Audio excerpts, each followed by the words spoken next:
Welcome to the Reduce Cyber Risk Podcast, episode 73. Practice CISSP exam questions, Domain 5, Identity and Access Management. Welcome to the Reduce Cyber Risk Podcast, where we provide you the training and tools you need to pass the CISSP exam while enhancing your cybersecurity career. Hi, my name is Sean Gerber, and I'm your host for this action-packed, informative podcast. Join me each week as I provide the information you need to grow your cybersecurity knowledge so that you're better prepared to pass the CISSP exam. All right, let's get going.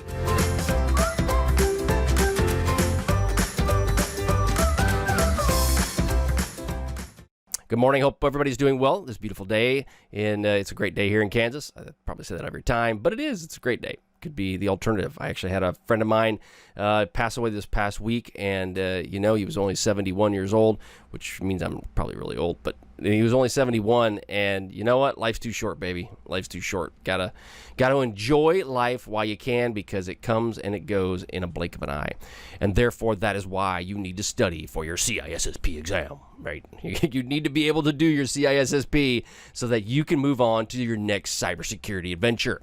So, I know you all are probably studying hard for that right now, and you're probably you're waiting with bated breath on these next practice CISSP exam questions. I know you are. So, all right, well, let's go ahead and get started with those, and we'll move on to the next topic. So, again, this is Domain 5, Identity and Access Management. All right, if you want to restrict access into or out of a facility, which would you choose? A gate, B, a turnstile, C, a fence, D, a man trap. Okay, so which would you do? Which would you choose? Okay, so if you're thinking about this, what would you do?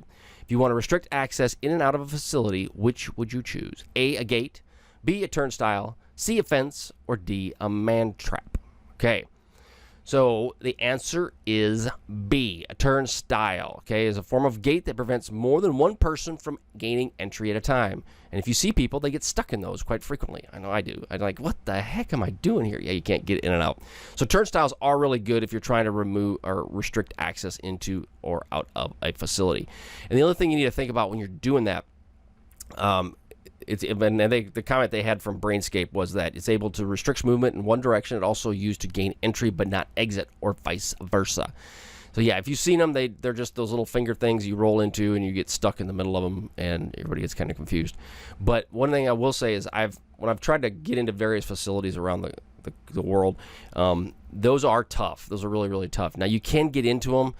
Man traps are also tough. I used to think that man trap is basically what it is. You walk in, you go into this facility, and it will lock behind you, and then it'll open up and let you through. Man traps are good.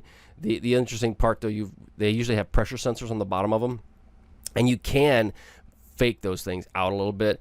Especially what we used to do is when they weren't being monitored by anybody, we would grab a person who's pretty light, and then two people that are pretty light, and one guy would jump on the back of the other guy as we walk into the man trap. So then you have two people on the pressure sensor. Now, if it notices that you're all of a sudden 400 pounds because you got two 200-pound dudes that are trying to get in, it will have issues with that. But in most cases, the man trap, you actually can get around it by just go out and having two people stand on that pad. Now, again, that only works if it's not being monitored. If it's being monitored, well, the gig is up. It's like, are you both really, really comfortable together? You're best friends, right? So, yeah, that doesn't work in that regard. So anyway, in this question, the answer was turnstile. Again, the little turn thing that you get stuck in the middle of and can't figure out how to get yourself out of. And then you think you're walking into a wood chipper, and you're going to die. All right, no, moving on. All right, so next question. Which type of motion detector senses change in electrical or magnetic fields surrounding a monitored object? A, wave. B, photoelectric. C, heat. D, capacitance. Yes, capacitance. All right, so again, which type of motion detector senses changes in electrical or magnetic fields surrounding a monitored object? That's a big $10 word. I struggle with that word. All right, A, wave. B, photoelectric. C, heat. D is capacitance. All right, so if you're thinking about electrical changes, now if you don't really know, then start thinking about what it would be the question. Wave, it's like you wave at them. Hi, how are you? No, that's not it. C, photoelectric. Okay, photoelectric deals with visual, right? It's like photo, it's that picture. C is heat. Okay, well, heat doesn't usually deal with electrical stuff, right?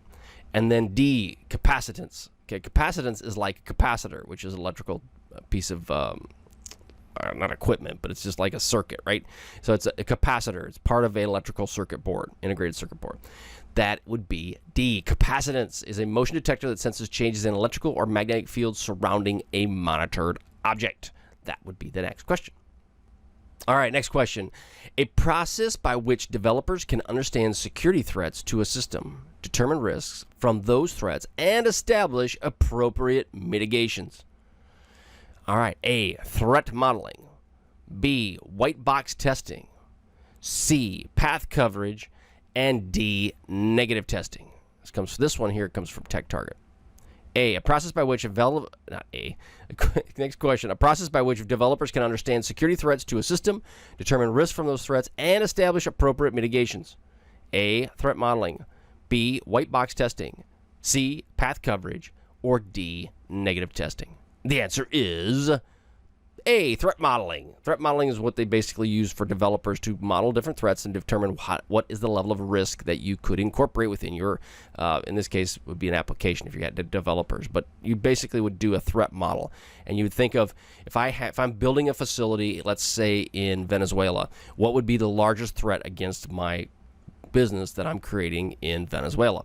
And you might think, well, it might be riots. It could be dengue fever. I don't know. But you'd have to figure out what would be the biggest risk, and you'd understand that threat, that threat vector that would be affecting your facility down in Venezuela.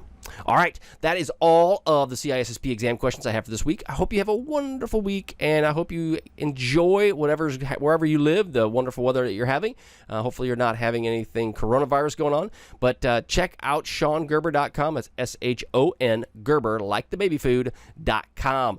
And you can check that out and get some free stuff. Just go there, put it on your computer. Just do it right now. You can do it. I know you can. S-H-O-N. Yes, my parents, I love them. Gerber, Gerber.com. Go check it out. You'll love it. All right. Have a wonderful day. We will catch you on the flip side. See ya. Thanks so much for joining me today on my podcast. Head over to SeanGerber.com and look at all the free content that I have available for you. There is a CISSP mini course, free CISSP exam questions, podcast, and so much more. It's all available to my email subscribers, so sign up.